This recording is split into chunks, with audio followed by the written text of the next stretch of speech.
Congressman, thanks so much for your time. I want to start real quick by just talking about what happened today in the Oval Office with the president, President Trump and President Zelensky. Lots of questions about what happens here next.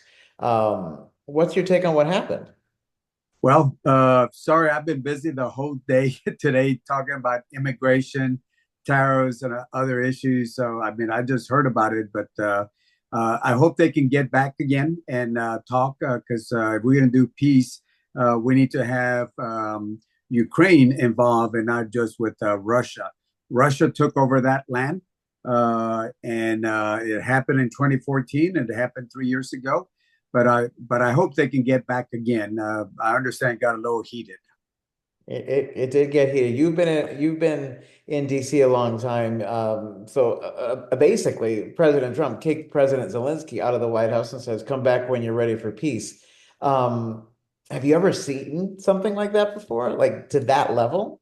Well, again, I didn't see what happened. I'm just going on secondhand, but yeah, I think this is probably something I've heard about for the first time. Yes. I want to ask about the economy. You know, the money runs out to fund the government March 14th. We have been through this road many, many, many, many times. And, clean CR changes with the Department of Government Efficiency. Where are you on this as we come up on March 14th here? Well, first of all, it's important that we fund the government. We missed the September, we missed December, and here we are about March, and it just takes two to tangle. And certainly, we're asking our colleagues on the other side to sit down and talk to us so we can make this happen. It is important to know that when Democrats are in the minority, like we are right now, and for the last 10 years, I think maybe with the exception of one time, there have been more Democrats supporting the appropriations than Republicans have, at least on the House side, even if we're in the minority. So they need to sit down with us. I think the issue has been getting what we call top line numbers. But the other thing is we want some assurances that if Congress puts monies in a certain area, that it stays in that area. That's the way it's operated for hundreds of years. But apparently our Republican friends don't want to give us that assurance. So it looks like it might be a CR, a continuing resolution, maybe short term, maybe long term. But I certainly do not want to see a shutdown. But again, we're asking our friends to do this in a bipartisan way, like we've done so many years in the past. So you've been at this a long time, and I asked Democrats this over the years, Republicans this over the years. Why is it that, especially in just the last couple of years, it's CR after CR after CR? You don't talk about it. Like you pass the CR and you don't bring it up again, not just you, but all of Congress, till right up on the deadline to do this again. And it's like a cycle. If I had a little red button and I could press that button and I would do it my own way, it would not work this way. We would finish the appropriations before September 30th. So October 1st, we could have a new budget. That's the way it's been. Then that's where it was. Then it got pushed to the end of December or sometime in the middle of December. But anytime there's a new president, at least 4 years ago, we saw it that the new president wants to have a little say so. What complicates the matter is reconciliation, because they're talking about making big changes, including cutting $2 trillion from Medicaid, food, and healthcare and other services. So that just complicates everything, including the farm bill, which is, we can't do the farm bill till we get reconciliation because that affects cutting food, the food program. So it's complicated, but again, we should have done this on September 30th or before September 30th. That's the way it was done for so many years. But unfortunately, the divisions that we see up there in DC have just gotten very extreme. And I'm one of those that I say, let's roll up our sleeves. Let's be bipartisan, not only in words, but in action. Another wrinkle to this, another layer of this is the Department of Government Efficiency. Now, your lawmakers are trying to figure out whether to put cuts in this, whether to just do a clean CR. But I want to focus on the layoffs that we're seeing. thousands across government in Texas and all over the country. What is your take on that? I've talked to some of your colleagues who say, of course, there's government waste. Of course, it's important to cut that down. What is your take on the approach that this agency is doing this?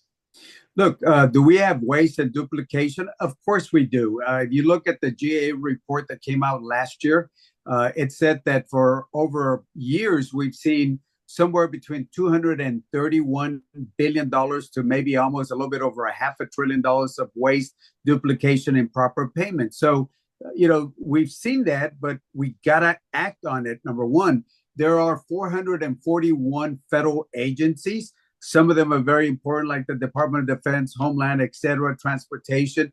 There are some agencies that should be eliminated.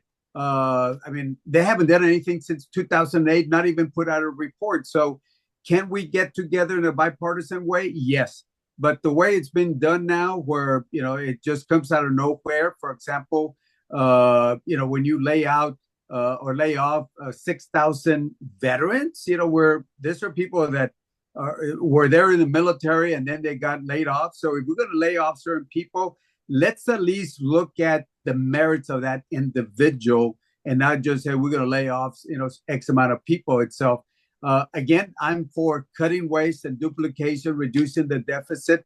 But again, if it starts cutting into the services, into the individuals that provide the basic services like veterans and Social Security and other areas, I think we need to come up with a more measured, balanced approach instead of using an axe. I think we ought to use a scalpel to get rid of the fat instead of cutting into the bone and the meat. So a lot of federal workers are on edge. There's reporting that there's going to be another Elon Musk "What did you do?" email. A lot of workers are on edge about what happens here. What is your message to those federal workers who frankly don't know what's next? Yeah, it is bringing uncertainty, no ifs to the workers. And I've talked to a lot of them, and they are worried because they got families. To send an email and say, hey, tell me the 5 things you did last week. Is that going to determine the career of that? No, there are managers and there are secretaries that got appointed by or confirmed by the Senate. We got to follow that process. There's already a process. There's some folks that we need to get rid of. Yes, but the way it's been done, it's not measured, it's not balanced. And again, it's bringing a lot of uncertainty to workers, and especially some of those veterans have been laid off that, served, and now they're back in civilian life. And we tell them, thank you for what you did for our country, but hey, sorry, we're going to lay you off. So again, it's got to be measured and it's got to be balanced on how we do this cutting. And last one for you, this inaugural flight from San Antonio to DC, it is a big deal. It's been in the works for a long time. I know you folks are talking about it with your colleagues. What's your take on it? It's a big deal. It's a big deal. We've been working on this for many years. About 10 years ago, I almost got this done, but politics got involved on a thing. But this time, Democrats, Republicans, we all got together, the senators, the congressmen, we got together, we pushed hard, and it got done. And this is why I'm excited about this, because this has been, there were 2 big projects I've worked on that it was important for the San Antonio community. One was a federal courthouse, and I worked with Senator Cornyn. We got it done, a federal courthouse. And then the other one, working with Senator Cruz and the other delegations, our colleagues, we got the direct flight. Those were the 2 biggest things that people had asked us to do. And guess what? We delivered. So with Republicans and Democrats working together on this for San Antonio and for South Texas, what do you think, generally speaking, if you look at it 30,000 feet, bipartisanship is very difficult in DC, but is this some glimmer of hope that you guys can work? It's a glimmer of hope, and it shows you what can be done working Democrats and Republicans. The federal courthouse, that was a big deal. The direct flight, this is a big deal. I still wonder who set this flight at 6:25 in the morning, but that's a different thing. But nevertheless, it shows you what happens. I worked with Senator Cruz on this, but I also worked with him on some laws that a law that allowed us to speed up the building of bridges in Laredo, Eagle Pass, and other places. That shows you when you work together in a bipartisan way, you can really make big changes for communities. All right, Congressman. Anything else you wanted to add? That should be it. Thank you so much. Are you going to be there at 6:25 in the morning? That's right. I get up at 2 o'clock every morning. 6:25. Oh yeah, well this is an easy one for you. The day's half over at 6:25. Well, if you get up at 2 o'clock this morning, you look good. So tell me what vitamins are you taking so I can take some. It's a nap at 12:30. It's glorious. Thanks so much for your time, Congressman. Have a good one. Bye-bye.